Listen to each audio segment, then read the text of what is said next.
Bogor lepas pukul 5:30 waktu Indonesia Barat. Kami hadirkan Mutiara Pagi untuk Anda hingga jelang pukul 6. Dan pagi hari ini alhamdulillah kami sudah tersambung melalui line telepon bersama guru kita, yakni Kiai Haji Mahfud Hidayat LCSSI ME. Kita sapa terlebih dahulu. Assalamualaikum Pak Kiai. Waalaikumsalam warahmatullahi wabarakatuh. Sehat Pak Kiai pagi hari ini ya? Alhamdulillah sehat walafiat. Alhamdulillah, masih dengan semangat kemerdekaan ya Pak Kiai ya? Alhamdulillah. Baik, topiknya pagi hari ini karena masih dalam suasana HUT RI ke-80, yakni aksi nyata mencintai tanah air. Mungkin untuk pemaparan awalnya boleh disampaikan Pak Kiai, bagaimana sih sebetulnya aksi nyata seorang muslim gitu ya mencintai tanah air, sambil juga kita menunggu pertanyaan dari para pendengar di 0815 kali 4.200. Silahkan Pak Kiai. Baik. Bismillahirrahmanirrahim. Assalamualaikum warahmatullahi wabarakatuh. Alhamdulillah wassyukrulillah ala jami'i ni'amillah wa ala alihi wa sahbihi wa man tabi'a hudahu ila yaumil qiyamah. Amma ba'd. Allahumma faqihna fid din wa 'allimna ta'wil.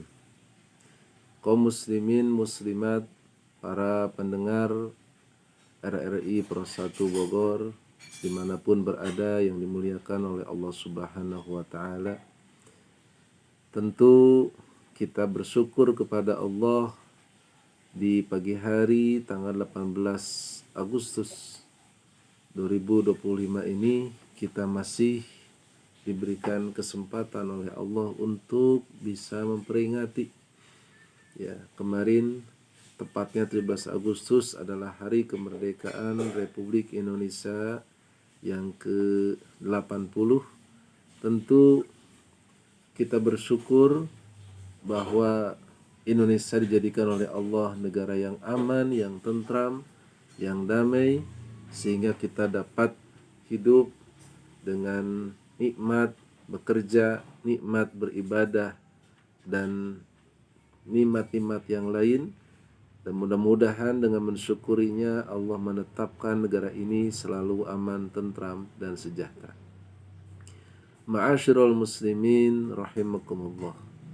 Berbicara tentang aksi nyata mencintai tanah air, tentu ini adalah kita berupaya untuk meneruskan warisan leluhur yang sudah mereka perjuangkan ya, sehingga kita hanya melanjutkan saja sekaligus merawatnya dan menjaganya.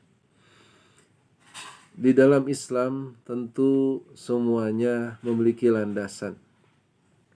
Apabila kita berkaca atau mengkaji di dalam Al-Quran, setidaknya ada beberapa ayat yang menyebutkan atau menguatkan tentang mencintai tanah air. Salah satu contohnya adalah di dalam surah Al-Baqarah ayat 126, Allah berfirman, A'udzu billahi minasyaitonir rajim. Bismillahirrahmanirrahim. Wa idz qala Ibrahim Rabbi ij'al hadza baladan amina warzuq ahlahu minas thamarat. Ayat ini singkat namun berisi bagaimana seorang Ibrahim alaihissalam, beliau berdoa kepada Allah Subhanahu wa Ta'ala, Ya Rabb, wahai Tuhanku, jadikanlah negeri Mekah ini negeri yang aman. Berilah kepada penduduknya rizki dari buah-buah. Artinya bagaimana kecintaan Nabi Ibrahim kepada negerinya, yang mana di situ tinggal istri dan anaknya Siti Hajar dan Nabi Ismail alaihissalam, agar senantiasa negeri itu aman, tentram, dan makmur. Begitu pula di dalam surah Quraisy ayat 3 dan 4, Allah menegaskan, فَلْيَعْبُدُوا رَبَّ هَذَا الْبَيْتِ alladzi at'amahum min ju'in wa amanahum min khauf. Nah, di dalam dua ayat ini surat Quraisy bercerita bagaimana bangsa Quraisy termasuk bangsa yang terkemuka atau kabilah yang terkemuka di kalangan Arab ketika itu, mereka semuanya adalah melakukan perjalanan ya untuk mencari rizki, baik ketika musim dingin maupun musim panas.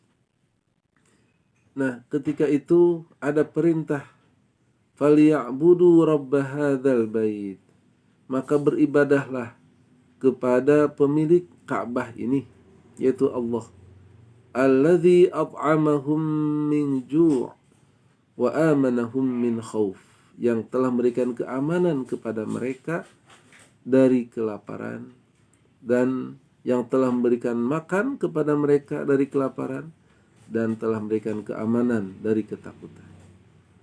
Ayat ini berhubungan dengan doa Nabi Ibrahim yang disebut sebelumnya, sehingga ketika Mekah itu menjadi negeri yang aman, tentram, yang subur, makmur, ya, dalam arti banyak sekali rizki dari mana-mana datang, itu Allah Subhanahu wa taala menyuruh mereka untuk beribadah, sehingga menegaskan bahwa keamanan sebuah negeri ya itu sebagai syarat utama tercapainya ibadah dengan tenang. Nah, inilah Indonesia dengan negara yang aman dan tentram. Tentu kita perlu mencintainya. Bahkan Rasulullah Shallallahu Alaihi Wasallam dalam beberapa hadis, beliau ketika kembali ke Madinah setelah melakukan perjalanan itu melihat dinding Madinah langsung sesegera mungkin untuk sampai, menunjukkan kecintaan beliau kepada Madinah. Dan saat beliau meninggalkan Mekah saat hijrah, ketika hijrah meninggalkan Mekah menuju Madinah, di situ beliau mengucapkan, wallah innaki la khairu ardillah wa habbu ardillahi ilayya walaula anni ukhrijtu minki ma kharaj. Demi Allah, sesungguhnya engkau adalah sebaik-baiknya tanah Allah. Jadi Rasulullah mengungkapkan kepada Mekah dari kejauhan, meninggalkan Mekah menuju Madinah, kecintaan beliau kepada Mekah, tempat kelahirannya, tempat masa kecilnya, tempat masa remajanya, itu beliau mencintai Mekah. Ya, bahkan berat sekali meninggal Mekah. Seandainya Allah tidak menyuruh beliau hijrah ke Madinah, beliau tidak akan meninggalkan kota Mekah. Nah, ini menunjukkan kecintaan yang mendalam beliau kepada tanah airnya. Kita melihat ada juga ya pendapat para ulama tentang bagaimana mencintai tanah air, hubbul watan minal iman, bahkan mengategorikannya mencintai tanah air termasuk daripada keimanan. Dan tentu ini kita lihat bahwa keimanan yang dimaksud adalah mencintai tanah air, itu ada hubungan dengan iman kita kepada Allah, sehingga kita disuruh oleh Allah untuk menjaganya. Bagaimana aksi nyata? Tidak hanya berupa ucapan, tapi juga dengan perbuatan mencintai tanah air. Yang pertama antara lain adalah menjaga persatuan dan kesatuan bangsa. Inilah aksi nyata kita mencintai tanah air. Kita hindari perpecahan, ujaran kebencian, dan juga fitnah. Ya, karena ini akan menghancurkan, akan menimbulkan perpecahan. Yang kedua adalah berbuat baik untuk negeri. Kita belajar bersungguh-sungguh. Kalau sebagai pekerja, bekerjalah dengan jujur, dengan penuh integritas, dan berkarya untuk kemajuan bangsa. menjaga lingkungan dan alam. Yang ketiga, tentunya karena tanah air ini adalah amanah, amanah dari leluhur, bahkan amanah dari Allah Subhanahu wa taala yang menugaskan kita untuk merawatnya sebagai khalifah fil ardh. Maka menjaga lingkungan dan alam itu menjadi aksi nyata mencintai tanah air. Begitu pula berikutnya yang keempat adalah taat dengan aturan negara. Karena negara itu ditugaskan atau menjadi wakil kita, dan kita menitipkan kepada para pemimpin atau pemangku negara ini untuk mengurus negara sebaik-baiknya. Maka apa yang mereka lakukan dengan peraturan kita taati selama peraturan itu tidak bertentangan dengan agama kita.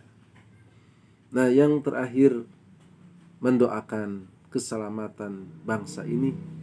Kita tentu ingat tadi bagaimana Nabi Ibrahim saat berdoa untuk negerinya, berdoa untuk penduduknya, maka kita pun panjatkan doa untuk negeri kita, untuk bangsa kita, untuk kaum muslimin muslimat, dan semuanya. Tentu tidak hanya di Indonesia, kita doakan juga saudara kita di sana yang masih berada dalam penjajahan, yang masih didolimi oleh para penjajah.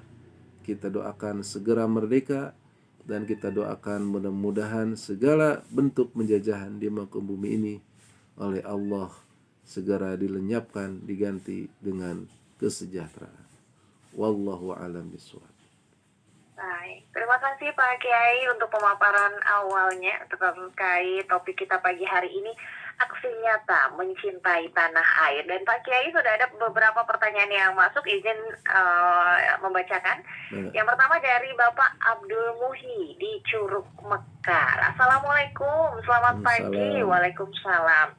Pak Kiai, semoga host serta pendengar setia Mutiara Pagi semoga dalam lindungan Allah Subhanahu wa taala. Amin. Aksi nyata mencintai tanah air dapat dilakukan dengan berbagai cara, mulai dari hal-hal kecil dalam kehidupan sehari-hari hingga tindakan yang lebih besar. Beberapa contoh adalah menggunakan produk dalam negeri, menjaga lingkungan, menghargai budaya dan sejarah, serta berperan aktif dalam pembangunan bangsa. Betul sekali, Bapak Abdul Muhi ya. Tapi mengapa Pak Kiai banyak orang Indonesia yang lebih mencintai produk asing atau budaya asing yang bertentangan dengan nilai dan norma yang ada di negeri kita tercinta, sehingga karena gaya atau juga tren mereka gengsi pakai produk lokal atau budaya yang ada. Mohon penjelasannya. Wassalamualaikum. Waalaikumsalam. Silakan Pak Kiai. Baik, ini pertanyaan yang bagus ya, sekaligus berbentuk kritik ya, kritik sosial, bahwa memang kita sebagai anak bangsa harus bangga dengan karya dari dalam negeri atau produk dari dalam negeri itu sendiri. Dan bukan berarti mencintai produk dalam negeri atau mencintai karya anak bangsa kita tidak boleh mencintai produk luar negeri atau tidak boleh memiliki produk luar negeri. Rasulullah Shallallahu Alaihi Wasallam pun itu masih menerima hadiah dari luar negeri ketika itu ya. Beberapa raja berkirim hadiah kepada baginda ya, diantaranya ada Raja Romawi ya, dan seterusnya. Beberapa oleh beliau diterima, yang salah satunya adalah berupa keledai. Nah, ini beliau menerimanya, namun beliau tetap mencintai produk dalam negeri, dalam arti tidak mengikis cintanya kepada bangsanya sendiri. Oleh karena itu, bagi kita adalah bagaimana sebagai anak bangsa muncul, dan tentu ketika mereka berkarya dengan produknya, siapa lagi kalau bukan anak bangsa atau bukan kita sebagai bangsa Indonesia yang mendukung mereka untuk maju ya. Karena kita jangan sampai memberikan kesejahteraan kepada bangsa lain, sementara bangsa sendiri kita tidak membantunya. Bukankah kita semua adalah bersaudara? Bukankah kita semua sama-sama lahir dari rahim Indonesia? Maka sebelum kepada orang lain, kita utamakan diri kita dulu, ya. Dan setelah itu kita pun menebarkan kemaslahatan kepada yang lainnya, sehingga itu semua adalah menopang atau sebagai aksi nyata kita mencintai tanah air. Wallahu a'lam. Baik. Kita ke pertanyaan berikutnya, Pak Kiai. Assalamualaikum, Pak Kiai. Waalaikumsalam. Dari Bapak Ahmad di Salabenda, Bogor. Izin bertanya, bagaimana Pak Kiai dengan penceramah ada yang sangat ketat terkait keyakinan, misalnya mengkafir-kafirkan orang. Padahal di Indonesia ini kita hidup dengan masyarakat yang majemuk, beragam, harus bersatu gitu Pak Kiai. Lalu seperti apa sikap kita sebagai umat muslim? Mohon penjelasannya Pak Kiai. Maka. Ya, Bapak Ahmad Salabenda, ya, alhamdulillah kita melihat bahwa masih banyak para penceramah yang tidak mengkafir-kafirkan. Artinya, alhamdulillah, kalau saya sendiri secara pribadi, ya, bersyukur kepada Allah tidak mengambil ilmu dari mereka yang suka mengkafir-kafirkan. Artinya, kembali semua pilihan adalah kepada kita. Semakin kita tertarik untuk mengkaji ilmu atau menjadikan mereka sebagai guru, maka itu pun mereka akan semakin meyakini bahwa hal itu adalah hal yang benar. Padahal mengkafir-kafirkan seseorang itu sangat berbahaya. Bagaimana tidak bahaya? Selain itu sebagai bentuk perpecahan atau nanti sebagai akar atau sebagai embrio yang nantinya akan ada konflik, akan ada permusuhan, tentu ini bertentangan dengan hadis Rasulullah Shallallahu Alaihi Wasallam, man kaffara musliman faqad ba'a ahaduhuma.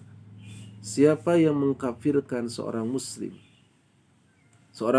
dikafirkan, ya, maka akan kembali salah satunya hukum kafir itu kepadanya.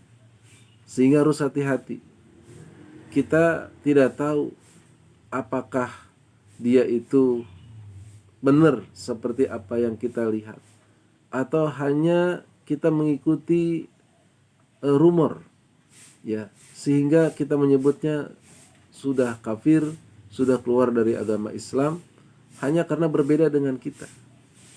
Nah, itu nanti bahayanya adalah kalau benar maka mereka yang kafir, tapi kalau enggak benar justru kita yang mengkafirkannya adalah dihukumi kafir nanti di akhirat. Naudzubillahi min dzalik. Nah, ini daripada seperti itu, maka lebih baik kita yang pertama adalah tebarkan, ya, nilai-nilai universal, nilai-nilai kebaikan, tidak mengkafir-kafirkan, tapi mengajak mereka pada kebaikan. Wallahu a'lam bishawab. Artinya kita sebagai masyarakat juga harus cerdas dan selektif gitu ya Pak Kiai, dalam mungkin memilih guru gitu ya Pak Kiai, karena murid ya sesuai dengan guru dan sesuai dengan ilmu yang ia timba gitu ya Pak Kiai. Demikian. Betul. Baik, kita ke pertanyaan berikutnya. Kali ini juga dari pendengar setia Mutiara Pagi, ada Ibu Supriyati di Sindang Barang. Assalamualaikum Pak Kiai. Waalaikumsalam. Izin bertanya, masalah mencintai tanah air, ada tekad kita sebagai bangsa Indonesia ini, itu bisa diartikan juga buat kita umat muslim ini. Mohon pencerahannya Pak Kiai. Dari Ibu Supriyati di Sindang Barang. Mungkin maksudnya ini mencintai tanah air, tekad kita sebagai bangsa Indonesia ini seperti apa gitu ya Pak Kiai? Ya. Maka. Tekad kita, terima kasih Ibu Supriyati di Sindang Barang. Tekad kita dalam mencintai tanah air adalah semata-mata karena Allah. Ya, sama halnya ketika kita bekerja itu akan menjadi nilai ibadah kalau dilakukan lillahi ta'ala. Karena Allah menyuruh kita untuk bekerja.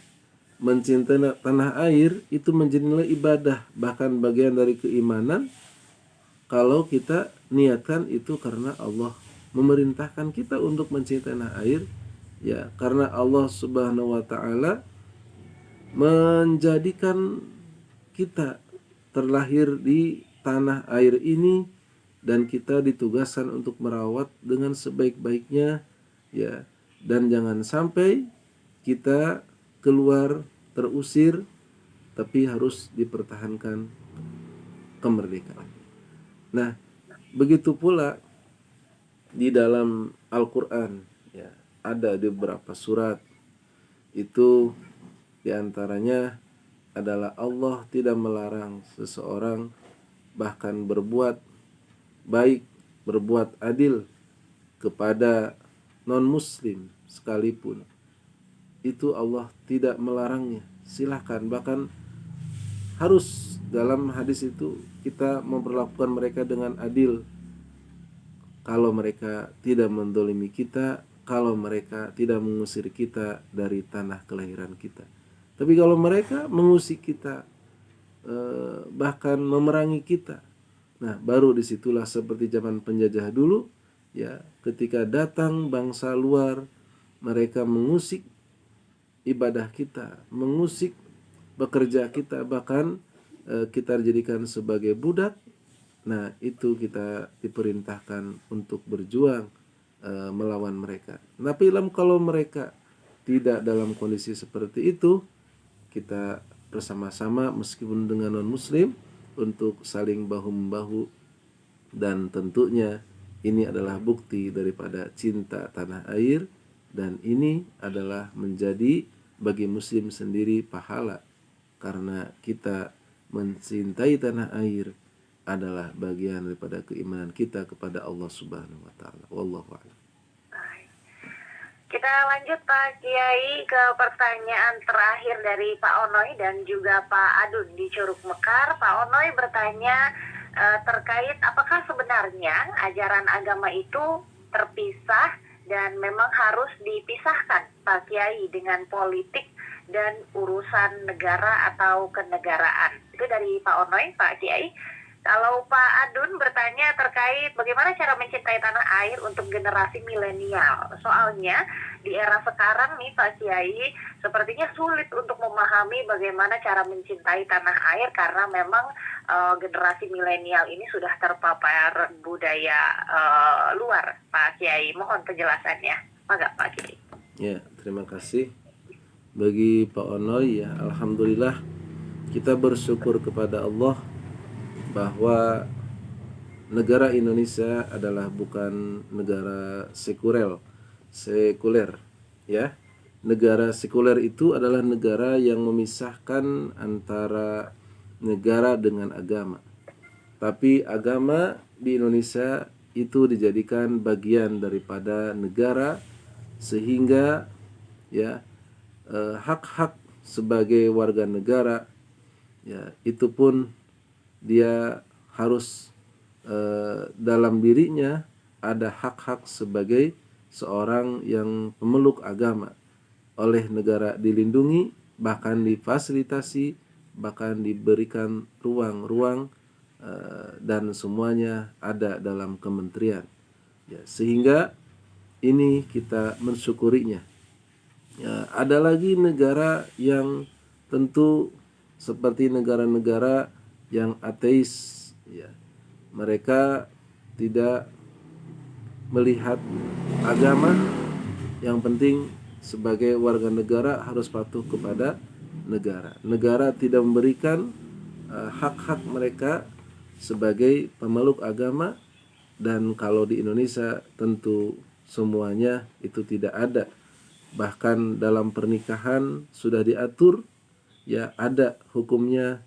Begitu pula dalam masalah wakaf, dalam masalah-masalah mungkin kedepannya insya Allah mudah-mudahan, ya, itu masalah politik, kaitan dengan hak-hak atau otonomi daerah, ya, kaitan dengan peraturan-peraturan khusus yang itu menyangkut syariat seperti di Aceh, atau itu bisa juga diberlakukan di negara-negara atau di provinsi lain.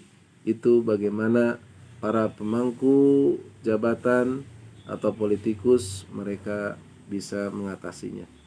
Yang terakhir adalah Pak Adun, ya, dari Kukupu, cinta tanah air bagi milenial.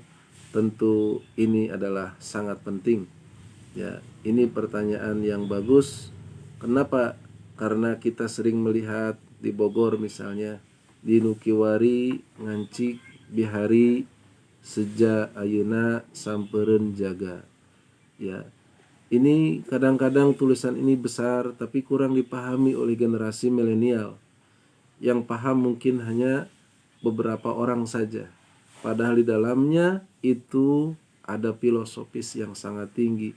Bagaimana para leluhur kita itu mewariskan tanah ini kepada generasi yang sekarang, dan generasi yang sekarang itu mewariskan kepada generasi yang berikutnya.